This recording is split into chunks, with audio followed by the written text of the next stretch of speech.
Hello everyone, welcome back to my channel guys. So in this video I'll be telling you how you should attempt each section to score maximum marks in IBPS PO prelims 2023. So in IBPS PO prelims, basically all the PO exams, let it be SBI PO or IBPS PO, your smart work plays major role. Guys, क्योंकि आप जितने smartly questions pick करोगे ना उतना ज़्यादा आपके chances है pre clear होने के.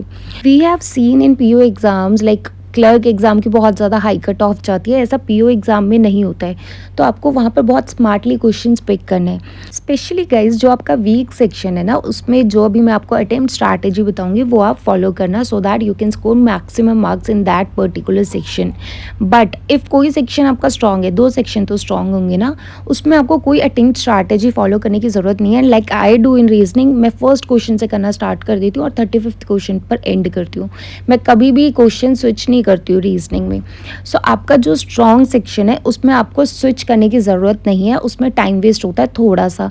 इसलिए आप स्ट्रॉन्ग सेक्शन को फर्स्ट क्वेश्चन से करना स्टार्ट कर दो 35th क्वेश्चन तक, और जो वीक सेक्शन है उसमें आपकी स्ट्रैटेजी फॉलो करना. So in this video, I'll be telling you attempt strategy of each section for IBPS PO prelims and last minute tips to clear IBPS PO prelims. So guys, if you are new on my channel, I will request you to please do like, subscribe and share my channel with your friends. So let's start with the video now. So now let's talk about section wise attempt strategy. So guys, एक बात ध्यान से सुन लो कि जो आपका week section है उसी में आपको ये अटेम्प्ट स्ट्रैटेजी फॉलो करनी है. For me it is quant, तो क्वांट में मैं क्वेश्चन सिलेक्ट करती हूँ. सो लाइक आपका भी जो वीक सेक्शन है वो वाले सेक्शन में आपको ये स्ट्रैटेजी फॉलो करनी है. जो स्ट्रॉन्ग सेक्शन है उसमें आपको वन गो में क्वेश्चंस अटेम्प्ट करने हैं, फर्स्ट से स्टार्ट करना और 35th पर एंड करना. ठीक है, उसमें ज़्यादा आपको सिलेक्ट करने की ज़रूरत नहीं है, क्योंकि एक दो सेक्शन तो ऐसे होंगे ना जिसमें आप फुल स्कोर कर सकते हो.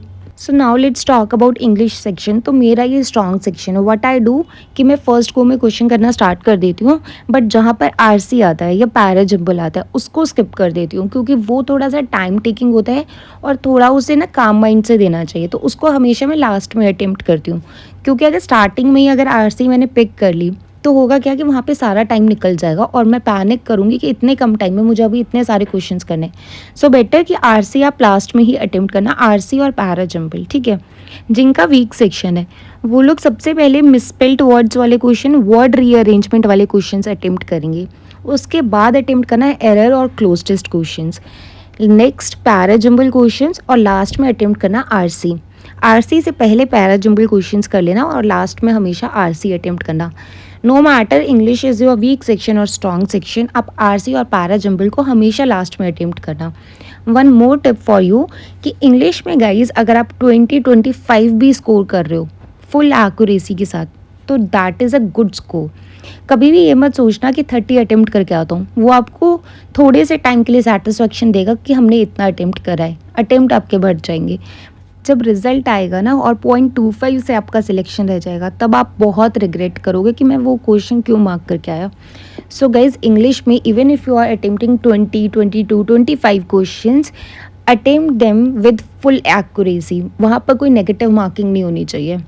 इंग्लिश में जो क्वेश्चंस नहीं आते हैं स्किप कर दो, कोई बात नहीं. पीओ की कट ऑफ इतनी हाई नहीं जाती, आप स्किप कर सकते हो. Now let's talk about quant section. So guys, quant is my weak section, not that weak but comparatively weak section. So in quant I used to attempt speed maths questions first. Speed maths questions ढूंढ लो, DI आई है for example, तो उसमें 4 to 5 question होंगे. Directly 4th या 5th question पर jump करके देखो कि नेक्स्ट क्वेश्चन कौन सा है. सबसे पहले स्पीड मैथ के सारे क्वेश्चन कर लो, देन आप DI अटेम्प्ट करो. DI हमेशा दो आती है, एक ईजी होती है और एक टाइम टेकिंग होती है. सबसे पहले ईजी वाली अटेम्प्ट करो, नेक्स्ट टाइम टेकिंग वाली अटेम्प्ट कर लो. ठीक है, उसके बाद आप कैसलेट DI अटेम्प्ट करना अगर आई हुई है एग्जाम में तो, और लास्ट में आप एरिथमेटिक क्वेश्चंस करना. But if you are very good in arithmetic तो आप एरिथमेटिक कैसलेट DI से पहले कर सकते हो, या फिर टाइम टेकिंग वाली जो DI है उससे भी पहले कर सकते हो. बट मेरा सिक्वेंस ये रहता है, स्पीड मैथ्स, DI, जो टाइम टेकिंग है वो बाद में, ईजी वाली पहले और लास्ट में फिर कैसलेट DI. गाइज होता क्या है, जो हमारा वीक सेक्शन होता है ना वो हम फर्स्ट गो में अटेम्प्ट करना स्टार्ट करते हैं, फिर हम देखते हैं कि लास्ट में तो इतनी इजी DI थी या फिर इतने इजी स्पीड मैथ के क्वेश्चंस थे, वो अटेम्प्ट कर लेते तो टाइम भी कम लगता, मार्क्स भी उतने ही मिलते, राइट। तो हमेशा जो भी वीक सेक्शन है उसमें क्वेश्चंस ना चेक कर लो। और एक बात बताती हूँ आपको, हमेशा जो लास्ट क्वेश्चन होंगे ना वो हमेशा इजी क्वेश्चंस होते हैं। मोस्टली देखा है, ये मैंने एक्सपीरियंस करा है कि लास्ट का जो क्वेश्चन होता है ना, 35th क्वेश्चन, 30th क्वेश्चन, वो कंपैरेटिवली इजी होते हैं। So guys don't take it on your ego. हमेशा ना वीक सेक्शन में सारे क्वेश्चंस चेक कर लो, जो क्वेश्चंस बहुत ईजी हैं वो सबसे पहले अटेम्प्ट कर लो।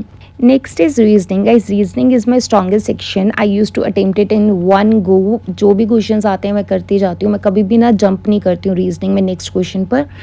बट अगर कहीं पर टाइम लग रहा है तो वो मैं ऑब्वियसली स्किप करती हूँ। वर्ड फॉर्मेशन वाला क्वेश्चन अगर 100% श्योर हूँ तभी मार्क करती हूँ, वरना स्किप कर देती हूँ। But if you are weak in reasoning you will attempt miscellaneous questions first. जितने भी direction, blood relations, syllogism, inequality, alpha numeric, ये वाले क्वेश्चंस आए हुए हैं वो सबसे पहले अटेम्प्ट कर लो एंड देन आप पजल्स अटेम्प्ट करना। बट गाइज अगर आप किसी भी पजल में स्टक हो रहे हो या फिर 2.5 मिनट से ज़्यादा का टाइम लग रहा है, तभी के तभी आप नेक्स्ट पजल पर या नेक्स्ट क्वेश्चन पर जंप कर जाओ। मार्क माई वर्ड्स, होता क्या है, वन अटेम्प्ट में अगर आपसे नहीं हो रहा है, वन गो में पजल सॉल्व नहीं हो रही है, तो वहाँ पर प्रॉब्लम ये है कि या तो आप किसी लाइन को स्किप कर रहे हो या फिर किसी लाइन को गलत पढ़ रहे हो पजल में। और उस टाइम आप कितना ही टाइम दे दो वहाँ पर वो पजल आपसे नहीं बनेगी। बट अगर जब आप लास्ट में आओगे ना और तब आप वो पजल रीड करोगे, तब आपको समझ आएगा कि इतनी इजी लाइन मेरे को समझ उस टाइम क्यों नहीं आई थी, इतना टाइम मैंने वेस्ट कर दिया। So guys if one go में आप पजल अटेम्प्ट नहीं कर पा रहे हो, उस टाइम के लिए उसे वहाँ पर स्किप कर दो और नेक्स्ट क्वेश्चन अटेम्प्ट करो। So guys, here I want to give you one update about special interview preparation video course for bank PO exams. So it will cover all important banking topics from interview point of view. So basically this is a video course for interview preparation. It will include all important topics of banking. Interview में जो questions पूछे जाते हैं वो यहाँ पर included होंगे and 50+ videos आपको यहाँ पर मिलेंगी by IBPS panel member जो खुद इंटरव्यू लेते हैं। So guys this will be good I think. One more thing guys, that this will be available in English language only. So if you are interested you can purchase this. I will drop the link for this in my description box. Use the coupon code PC12 to get extra 12% discount. So these are few last minute tips for you. First one, avoid negative marking. Guys English में synonym antonym का कोई question नहीं आ रहा है, skip कर दो, negative marking मत करो वहाँ पर। वर्ड फॉर्मेशन का क्वेश्चन श्योर नहीं हो, स्किप कर दो, लेकिन नेगेटिव मार्किंग आपको नहीं करी। वो कैप के क्वेश्चंस नहीं आ रहे, स्किप देम। एरर के क्वेश्चंस नहीं आ रहे, स्किप देम। जो आते हैं 100% श्योर हो, सिर्फ वही मार्क करने हैं। One more thing guys, English में हमेशा ध्यान देना कि जो आपको मीनिंग पूछा होता है, सिनोनिम, एंटोनिम या फिर मीनिंग पूछा होता है, इफ़ उसमें पूछा है कि अकॉर्डिंग टू पैसेज इसका सिनोनिम, एंटोनिम या मीनिंग क्या होगा, तो आपको अकॉर्डिंग टू पैसेज मार्क करना है। अपनी वोकैब के अकॉर्डिंग मार्क मत करके आना, क्योंकि ऑप्शन सारे करेक्ट होंगे बट आपको अकॉर्डिंग टू पैसेज वहाँ मार्क करना है, ठीक है। First thing. Second, attempt as many mocks as you can. Guys आप जितने मॉक्स दे सकते हो ना ये लास्ट फ्यू डेज में, उतने मॉक्स अटेम्प्ट करो। आपकी स्पीड, एक्यूरेसी बहुत मैटर करती है इस एग्जाम में। क्वेश्चन सिलेक्ट करो, नेक्स्ट पर मूव करो, नेगेटिव मार्किंग अवॉइड करो। देखना मॉक टेस्ट में भी आपका स्कोर इंक्रीज होगा। अपने मॉक्स को अच्छे से एनालाइज करना, इवन इफ आपने क्वेश्चंस करेक्ट करे तब भी उसे जाके चेक करना कि ये सही क्यों हुआ है, कैसे मैंने कर दिया इसे ठीक, ये भी जाके आप चेक करा करो। इंग्लिश में स्पेशली देखा करो कि अगर एरर क्वेश्चन में ये पार्ट करेक्ट है तो क्यों है, और ये पार्ट में एरर है तो क्यों है, ठीक है। Last thing guys, start your weak section from 35th question. बहुत बार ये होता है कि 35th क्वेश्चन जो होता है, लास्ट में जो क्वेश्चंस होते हैं वो इजी होते हैं, तो वीक सेक्शन ना आप हमेशा लास्ट से स्टार्ट करना। That is what I do in quant section, क्योंकि लास्ट में ना मैंने देखा, एक्सपीरियंस करा है कि मोस्टली क्वेश्चंस ईजी होते हैं। So yes guys, this was all about this video. I hope it was helpful for you. Thank you so much. Please channel को सब्सक्राइब कर लेना, वीडियो को लाइक कर देना। Thank you so much. Bye bye and take care.